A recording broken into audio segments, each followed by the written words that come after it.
नमस्कार विद्यार्थी मित्रांनो, डॉक्टर सुशील स्पॉटलाईट या आपल्या यूट्यूब चॅनलवर तुमचं सर्वांचं स्वागत आहे. 16 एप्रिल 2021च्या चालू घडामोडींचं विश्लेषण आपण बघणार आहोत. तत्पूर्वी डॉक्टर सुशील स्पॉटलाईटला टेलिग्रामवर फॉलो करण्यासाठी डिस्क्रिप्शनमधली लिंक तुम्ही वापरू शकता. फेसबुकवर आपला ग्रुप आहे, तिथेही फॉलो करू शकता. आजपासून आपली MPSC एसएसाठीची टेस्ट सिरीज सुरू होत आहे बघा. spotlightwritingforum@gmail.com या मेल आय डीवर मेल करून त्यासंबंधीचे डिटेल्स तुम्ही मिळवू शकता. एकंदरच 10 टेस्ट असतील बघा MPSCसाठी. मुख्य परीक्षा मराठी 10 एसे आणि इंग्रजी 10 एसे. सो ज्या लोकांना इनरोल करायचं असेल ते spotlightwritingforum@gmail.com वरून डिटेल्स मिळवू शकता. आजपासून सुरू होत आहे. सो अमेरिकेचे रशियावर निर्बंध ही आज आपली पहिली न्यूज आहे बघा. रशियाच्या 10 राजनैतिक अधिकाऱ्यांची हकलपट्टी अमेरिकेने केलेली आहे आणि 30हून अधिक व्यक्ती आणि महत्त्वाच्या वित्त संस्थांवर त्यांनी निर्बंध लागू केलेला आहे. सो अमेरिकेद्वारे रशियाच्या अगेन्स्ट हे एक मोठं पाऊल उचललं गेलेलं आहे.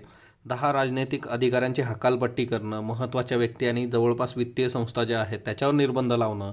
तर एकंदरीतच याची कारणं जी आहेत ती कारणं जर तुम्ही बघितली तर सगळ्यात बेसिक कारण जे आहे, म्हणजे कारणं तशी बरीच असतात. जसं 1857 कारणं बरीच आहेत, पण एक तात्कालिक कारण जे काय असतं की ज्याच्यामुळे भांडणाला सुरुवात झाली, ते जे कारण आहे ते म्हणजे काय की 2020 मधल्या ज्या काही अमेरिकेच्या अध्यक्षीय निवडणुका होत्या तिच्यामध्ये रशियाद्वारे केला गेलेला हस्तक्षेप.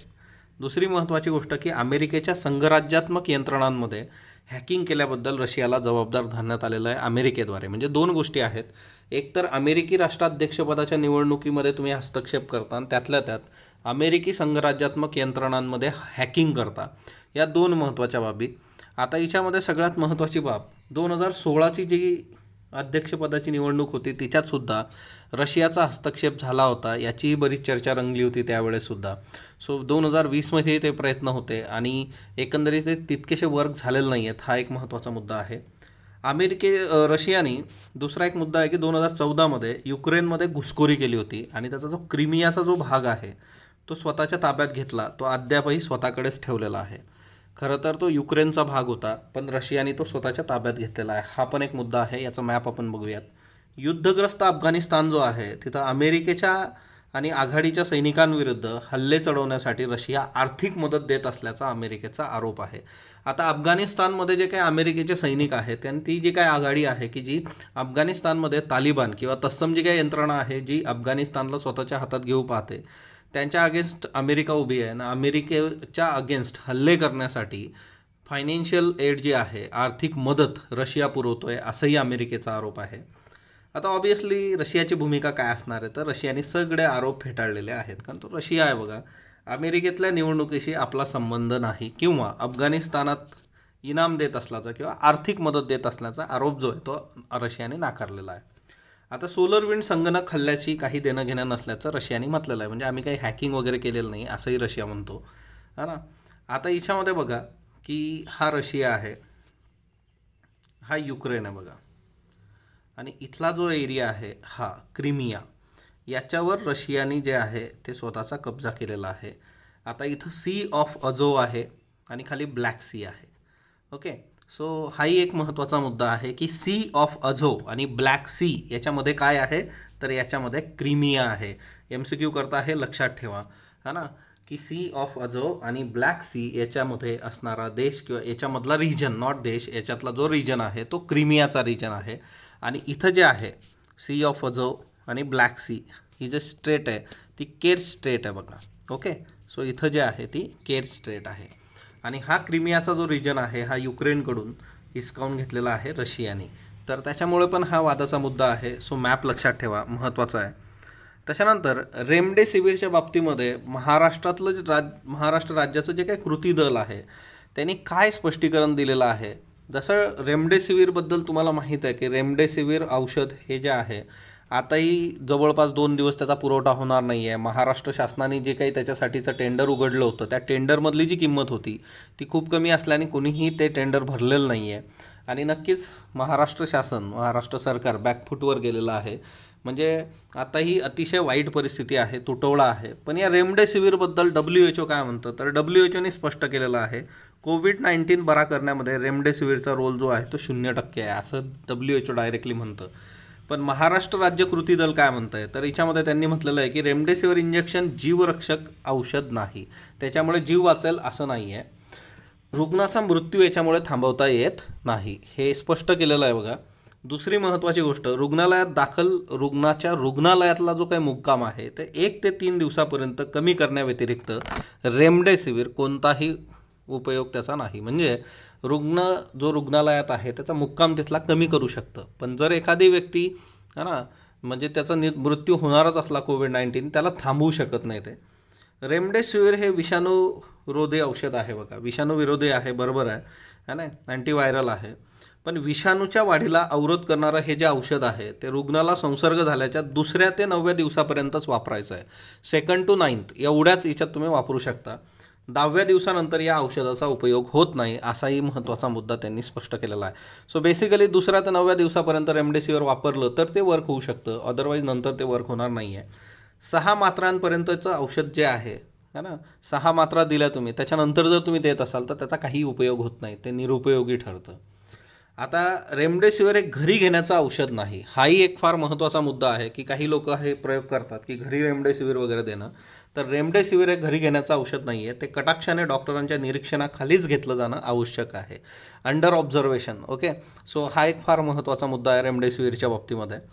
तर बेसिक काय आहे ना की रेमडेसिवीरचा एवढा तुटवडा का पडला, त्याची काही कारणं जी आहेत ती आपण आधीही डिस्कस केली होती. एक तर डिमांड सप्लाय हा फार महत्त्वाचा मुद्दा याच्यामध्ये आहे ना. डिमांड अचानक वाढलेली आहे बघा रेमडेसिवीरची, 2nd वेव्ह ज्या पद्धतीने आली, आणि त्यातल्या त्यात काय झालं की सौम्य लक्षणं असताना सुद्धा लोक रेमडेसिवीरच्या मागे लागलेत, किंवा हॉस्पिटलमध्ये सुद्धा है ना, रुग्णाचा प्रॉपर जे काही सिच्युएशन आहे त्याच्यानुसारच रेमडेसिवीर प्रिस्क्राईब केलं गेलं पाहिजे, पण ते पण सर्रास दिलं जातं आहे, हाही एक महत्त्वाचा मुद्दा याच्यामध्ये आहे. आता पुढचा जो मुद्दा आहे याच्यामध्ये की कोव्हॅक्सिन, आता लसीचा तुटवडा पण आपल्याकडे आहे, त्याच्यामुळे कोव्हॅक्सिनची निर्मिती करण्यासाठी हाफकिन इन्स्टिट्यूट जी आहे तिला संमती देण्यात आलेली आहे बघा. हाफकिन संस्थेला भारत बायोटेककडून तंत्रज्ञान हस्तांतरण पद्धतीने कोव्हॅक्सिन लसीचं उत्पादन करण्यास केंद्र सरकारच्या विज्ञान आणि तंत्रज्ञान विभागाने 15 एप्रिल रोजी मान्यता दिली. सो विज्ञान आणि तंत्रज्ञान विभागाद्वारे ही मान्यता दिलेली आहे, आणि ज्या पद्धतीने ही बनणार आहे त्याला म्हटलं जातं तंत्रज्ञान हस्तांतरण. म्हणजे काय, टेक्नॉलॉजी ट्रान्सफर. काय केलं जातं की तुम्हाला फॉर्म्युला दिला जाईल, टेक्नॉलॉजी ट्रान्सफर केली जाईल, आणि तुम्ही ते बनवायचं आहे फक्त, म्हणजे त्यांना फक्त प्रोडक्शन करण्यासाठीचा तो मुद्दा आहे. कोव्हॅक्सिनची निर्मिती हाफकिन करणार. आता याच्यासाठी हाफकिनला 1 वर्षाचा कालावधी देण्यात आलेला आहे. सो आता इथून पुढं जे आहे की आपल्याला ते मोठ्या प्रमाणावर उपलब्ध होऊ शकतं. माय बॉडी इज माय ओन. आता युनायटेड नेशन्स लोकसंख्या कोश जो आहे ना, सो त्यांनी जे युनायटेड नेशन पॉप्युलेशन फंड जे आहे तर त्यांचा हा अहवाल आहे, माय बॉडी इज माय ओन. तर एकंदरीतच महिलांचे अधिकार, महिलांचा त्यांच्या शरीरासंबंधीचे जे काही निर्णय घेण्याचा अधिकार आहे त्यासंबंधीचा हा अहवाल आहे. आणि याच्यामध्ये आता खरं तर UN लोकसंख्या कोश जे आहे की युनायटेड नेशन पॉप्युलेशन फंड जे आहे, तर ती युनायटेड नेशनची लैंगिक आणि प्रजनन आरोग्य संस्था या नावाने ओळखलं जातं आहे. जगभरातल्या जवळपास 57 विकसनशील देशांमध्ये निम्म्यापेक्षा जास्त, म्हणजे 50% अधिक महिलांना त्यांच्या जोडीदाराबरोबर शारीरिक संबंधांना नकार देण्याचं स्वातंत्र्य नाही, असा दावा हा अहवाल करतो. म्हणजे हे काय आहे ना की पॅट्रियार्की नावाची जी काही गोष्ट आहे की फेमिनिझममध्ये तुम्ही बघितलाच माय बॉडी माय राईट, तसं काही नाही आहे. ते फेमिनिझम चर्चेत आहे, ते लिहिलं जातं, वाचलं जातं, ऐकलं जातं, भारी वाटतं, पण ते खरंच सोसायटीने ॲक्सेप्ट केलेलं आहे का, तर ते आपल्याला दिसून येतं की नाही, सोसायटी हे ॲक्सेप्ट करत नाही. या महिलांना लैंगिक संबंधाच्या वेळी गर्भनिरोधक साधनांचा वापर करण्याचा निर्णय आणि आरोग्याची काळजी घेण्याची मागणीही करता येत नाही. म्हणजे 50% महिला ज्या आहेत 57 विकसनशील देशांमध्ये, त्यांची अवस्था अशी आहे. आणि मग त्यांनी 2 देशांचं उदाहरण याच्यात दिलेलं आहे. एक आहे माली. गर्भनिरोधकासंबंधी स्वतंत्र किंवा संयुक्त निर्णय घेण्याचा अधिकार असलेल्या महिलांचं प्रमाण जे आहे ते 77%. आरोग्यविषयक निर्णय घेण्याच्या महिलांचं प्रमाण जे आहे ते फक्त 22%. दुसरा देश दिलेला आहे इथिओपिया. गर्भनिरोधकांसंबंधी स्वतंत्र किंवा संयुक्त पद्धतीने निर्णय घेण्याचे प्रमाण जे आहे ते 94%, आणि शारीरिक संबंधांना नकार देण्याचं महिलांचं प्रमाण जे आहे ते 53%. सो आफ्रिकेतले देश आहेत बघा, आफ्रिकन कंट्रीज मोठ्या प्रमाणावर याच्यात दिसून येतात. या अहवालामध्ये ज्या देशांमध्ये महिलांचे अधिकार नाकारले जात आहेत तर तिच्यामध्ये मोठ्या प्रमाणावर आफ्रिकन देश आहेत, हेही तुम्ही लक्षात घेणं गरजेचं आहे. त्याच्यानंतर सांस्कृतिक याच्यामध्ये बघा की आर्ट अँड कल्चरमध्ये ओडिसामधल्या साड्यांवर आज लोकसत्ताला आर्टिकल आलेलं आहे. म्हणजे एका साडीवर, ती बोमकाई नावाची साडी आहे तिच्यावर आर्टिकल आहे. ॲक्च्युली ओडिसामध्ये ज्या साड्या फेमस आहेत हातमागाने ज्या विणल्या जातात आणि ज्या फेमस आहेत त्या कुठल्या कुठल्या आहेत? संबलपुरी, बोमकाई, टस्सर, बेरमपुरी, खंदुआ पट्टा, कोटपाड, हसबपुरी, पासापल्ली, डोंगरिया. ओके. सो या साड्या आहेत बघा. म्हणजे सिम्पली तुम्हाला उद्या विचारलं जाऊ शकतं की हिच्यातली 4 नावं घेतली, संबलपुरी, हसबपुरी, पासापल्ला, डोंगरिया, टसर, हे काय आहे बाबा? मग आता डोंगरिया कोण नावाची जमात पण आपण बघितलेली आहे. मग त्याचा ते रेफरन्स लागतो का? आपण तिथं म्हटलं की हा या जमाती आहेत, नाही पण हे साड्यांचे प्रकार आहेत ओडिसामधले, तर सिम्पली तसं विचारलं जाऊ शकतं. तर ती एक गोष्ट लक्षात असू देत MCQ करता. त्याच्यानंतर नेक्स्ट म्हणजे आहे की अफगाणिस्तानमधून अमेरिकी फौजांची माघार जी आहे, कालही आपण हा मुद्दा बघितला होता, तो आजही प्रॉपरली आलेला आहे की 11 सप्टेंबर 2021पर्यंत अफगाणिस्तानात सर्वाधिक काळ चाललेलं युद्ध संपवण्यासाठी सर्व अमेरिकी फौजा मागे घेण्यात येतील असं जो बायडन यांनी 14 एप्रिलला म्हटलं. आता त्याच्याबरोबरच नाटो जे आहे, उत्तर अटलांटिक करार संघटना, त्यांनी स्वतःच्या फौजा अफगाणिस्तानमधून मागे घेऊ असं स्पष्ट केलेलं आहे. आता अफगाणिस्तानला अधिक मदत करण्याबाबत या भागात पाकिस्तान, रशिया, चीन, तुर्कस्तान आणि भारत या देशांना पण सांगू असं जो बायडन म्हटलेले आहेत. सो याच्यातला हा एक महत्त्वाचा मुद्दा आहे की अफगाणिस्तानला जास्तीची मदत करण्याबाबत या देशातले जे काही देश आहेत, मग पाकिस्तान असेल, रशिया असेल, चीन असेल, तुर्कस्तान असेल, भारत असेल, या देशांना पण सांगितलं जाईल असं जो बायडन यांनी म्हटलेलं आहे. तर हा एक फार महत्त्वाचा मुद्दा आहे. ओके. सो भारतासाठीची चिंतेची बाब काय आहे? तर अमेरिका आणि नाटोच्या फौजा जर तिथून बाहेर पडल्या अफगाणिस्तानमधून, तर तालिबानचं पुनरुत्थान होण्याची शक्यता तिथं आहे. ओके. आता तालिबानचं जर पुनरुत्थान झालं, तालिबान परत एकदा तिथं सक्षम होऊन परत सत्तेच्या हिच्यावर आलं, तर त्या केसमध्ये काय होऊ शकतं की दहशतवाद्यांचं नंदनवन म्हणून परत एकदा है ना अफगाणिस्तानमध्ये त्या दहशतवादी कृत्यांना खतपाणी मिळू शकतं. म्हणजे तुम्ही जर याचं पार्श्वभूमी बघितले तर 1990च्या अखेरीस तालिबानचं अफगाणिस्तानवर नियंत्रण होतं. सर्व प्रकारच्या दहशतवाद्यांना तिथं प्रशिक्षण, भरती, निधी गोळा करण्यासाठी प्रोत्साहन दिलं जात होतं. भारतात 2001मध्ये भारतीय संसदेवरील हल्ल्यासारख्या कारवाया करण्यासाठी प्रशिक्षण दिलं जात होतं. आणि एकंदरीतच जे आहे की दहशतवादी कारवायांना पोचण्याचं काम तिथं तालिबाननी केलेलं आहे. आणि त्याच्यामुळे जे आहे की हा महत्त्वाचा मुद्दा आपल्यासाठी ठरतो. ओके. त्याच्यानंतर निधनमध्ये आज डॉक्टर कल्याण बॅनर्जी, वय वर्ष 83, यांचं निधन झालेलं आहे. ज्येष्ठ विषाणू तज्ज्ञ होते बघा ते. करोना संसर्गाने त्यांचं 15 एप्रिलला निधन झालं. विषाणू विज्ञान, लसीकरण, साथरोग या विषयांवरील आंतरराष्ट्रीय ख्यातीचे तज्ज्ञ अशी त्यांची ओळख होती. 1988 ते 1997 या काळात राष्ट्रीय विषाणू विज्ञान संस्था जी आहे पुणे, त्याचे संचालक ते होते की नॅशनल इन्स्टिट्यूट ऑफ व्हायरोलॉजी पुण्यात आहे बघा, तर तिचं संचालक म्हणून त्यांनी काम बघितलं होतं. डास गटातल्या डेंग्यू विषाणूचे जनुकीय मार्कर सर्वप्रथम डॉक्टर बॅनर्जी यांनी निश्चित केले होते. टिश्यू कल्चर प्रकारामध्ये कायस्नूर फॉरेस्ट डिसीज जो आहे त्याच्यावरची लस सर्वात आधी त्यांनी शोधली होती, है ना. सो डॉक्टर कल्याण बॅनर्जी महत्त्वाची व्यक्ती आहे बघा विषाणूंच्या बाबतीमध्ये. डॉक्टर BB गायतोंडे किंवा doctor Bhikaji Balwant Gaitonde, Haffkine institute न्यूजमध्ये आहे बघा, हाफकिन इन्स्टिट्यूटचे माजी संचालक होते. 1972मध्ये हाफकिन संस्थेचं संचालकपद त्यांनी स्वीकारलं होतं. यांना मिळालेले पुरस्कार बघा, 1977मध्ये वैद्यकीय क्षेत्रातला सर्वोच्च प्रतिष्ठेचा डॉक्टर BC रॉय पुरस्कार त्यांना मिळाला. राष्ट्रीय आयुर्विज्ञान अकादमीने आजीवन सन्मान्य सदस्य म्हणून त्यांना स्वीकारलं होतं. सो हाफकिन इन्स्टिट्यूटचे माजी संचालक होते बघा आणि वैद्यकीय क्षेत्रातला सर्वोच्च प्रतिष्ठेचा डॉक्टर BC रॉय पुरस्कार 1977मध्ये त्यांना मिळाला होता. हाफकिन इन्स्टिट्यूटचं नाव जे आहे ते डॉक्टर वॉल्डेमर हाफकिन यांच्या नावावरून ठेवण्यात आलेलं आहे. तर हेही एक महत्त्वाचं लक्षात असू देत. ओके. त्याच्यानंतर जवळपास भारताने 156 देशांसाठीचा ई-व्हिसा सुरू केलेला आहे. म्हणजे ॲक्च्युली ही जी संख्या होती तर ही 171 होती बघा आधी, पण मग काही देशांवर निर्बंध आपण टाकलेत 2020मध्ये आणि ते सगळं जे होतं करोना बेसिसवर.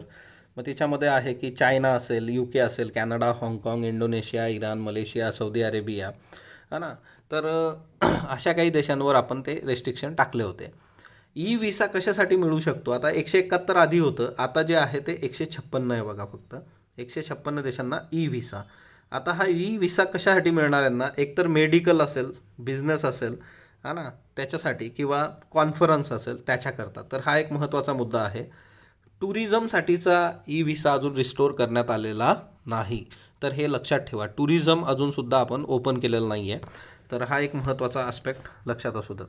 त्याच्यानंतर CBI probe into ISRO spy case master minds. आता बघा, तुम्हाला नंबी नारायण यांची स्टोरी माहीत असेल तर येत्या काळामध्ये आपण ते सेपरेट लेक्चर जे आहेत ते घेऊयात. नंबी नारायण जे आहेत तर त्यांच्यावर ठपका ठेवण्यात आलेला होता. इस्रोचे सायंटिस्ट होते बघा, की त्यांनी जी काही संवेदनशील माहिती आहे ती शत्रू राष्ट्राला किंवा इतर ग्रस्त लोकांना दिलेली आहे आणि हे चुकीचं होतं सगळं. हे कधी समोर आलं की ज्यावेळेस CBIनी ही सगळी केस बघितली आणि त्यांना कुठले एव्हिडन्स त्यांच्या अगेन्स्ट सापडले नाहीत. मग आता कोर्टाने एक कमिटी स्थापन केलेली आहे, DK जैन कमिटी. ओके. आता ही DK जैन कमिटी जी आहे त्याचा जो रिपोर्ट होता तर तिच्यात त्यांनी म्हटलेलं होतं की आता मग हिच्यामध्ये ज्या लोकांनी त्यांच्या अगेन्स्ट कटकारस्थान केलं नंबी नारायण यांच्या अगेन्स्ट, याच्यावर मूव्ही पण येतोय बघा आता सध्या, तुम्ही जर ट्रेलर बघितला असेल तर. सो DK जैन कमिटीने सांगितलेलं आहे की जी लोक याच्यामध्ये दोषी आहेत त्यांच्यावर ॲक्शन घेतली गेली पाहिजे. ओके. सो बेसिकली केरला पोलीसमधली काही लोकं आहेत की ज्यांनी ते सगळ्या पद्धतीने घडवून आणलं होतं आणि याच्यामध्ये बरीच लोकं आहेत अजून. सो नंबी नारायण यांची स्टोरी ही बघूयात. कालचे प्रश्न बघा. खालीलपैकी कोणत्या देशाने 14 एप्रिल 2021 रोजी समता दिन साजरा केला? कॅनडा. डॉक्टर बाबासाहेब आंबेडकरांबाबत बिनचूक विधान निवडा. ब्रिटनच्या ग्रेइन कोर्टात स्थान देण्यात आलेले एकमेव ब्रिगर ब्रिटिश व्यक्ती होय. बरोबर. लंडन स्कूल ऑफ इकॉनॉमिक्समध्ये त्यांचा पुतळा बसवण्यात आलेला आहे. बरोबर. 1928मध्ये भारतातील महिला कामगारांसाठी प्रसूती लाभ विधेयक त्यांनी मांडलं होतं. सर्व स्टेटमेंट जे आहे ते योग्य आहेत बघा. स्पुटनिक व्ही लसीबद्दल बिनचूक विधान निवडा. जगात कोविड प्रतिबंधक नोंदणी झालेली पहिली लस आहे. बरोबर. 2 ते 8 डिग्री तापमानावर साठवणूक केली जाते. बरोबर. रशियाद्वारे बनवलेली आहे. बरोबर. सर्व स्टेटमेंट योग्य आहेत. फुकुशिमा अणुऊर्जा प्रकल्प कोणत्या देशात स्थित आहे? जपान. डॉक्टर बाबासाहेब आंबेडकर जीवनप्रकाश योजनेबद्दल बिनचूक नसलेलं विधान ओळखा, म्हणजे चूक. गरिबी रेषेखालील सर्वांना मोफत वीज जोडणी मिळेल, तर हे चुकीचं स्टेटमेंट आहे बघा. अनुसूचित जाती जमाती असं त्याच्यासाठीचे लाभार्थी आहेत. ओके. 14 एप्रिल 2021 ते 6 डिसेंबर 2021 दरम्यान ही योजना राबवली जाणार आहे, तर हे बरोबर आहे. सो फक्त अ. ओके. श्रीलंकेने 11 जहाल दहशतवादी संघटनांवर बंदी घातली आहे. पाकिस्तानने तेहरीक ए लबैक या पक्षावर बंदी घातली आहे. फक्त अयोग्य, ब योग्य, अबयोग्य यापैकी नाही. 1963मध्ये अंतराळ मोहिमेवर गेलेली जगातली पहिली महिला अंतराळवीर व्हॅलेंटिना तेरेश्कोवा कोणत्या देशाची नागरिक होती? America, Russia, Britain, France. नूरा अल मत्रोशी ही अंतराळ सफरीवर जाणारी पहिली अरब महिला कोणत्या देशाची नागरिक आहे? Bahrain, Qatar, Saudi Arabia, UAE. Balkrishna Bhandari हे कोणत्या क्रीडा प्रकाराशी संबंधित होते? तलवारबाजी, तायक्वांदो, सायकलपटू, नेमबाजी. Doctor Babasaheb Ambedkar source material खंड 3 एक जनता या ग्रंथाचं प्रकाशन कोणाच्या हस्ते करण्यात आलं? उद्धव ठाकरे, नरेंद्र मोदी, प्रकाश आंबेडकर, अमित शहा. याची उत्तर तुम्ही कमेंट बॉक्समध्ये देणार आहात. स्पॉटलाईटला जो तुम्ही प्रतिसाद देता त्याबद्दल मी आपला आभारी आहे. स्पॉटलाईटला लाईक करा, शेअर करा, सबस्क्राईब करा. धन्यवाद विद्यार्थी मित्रांनो.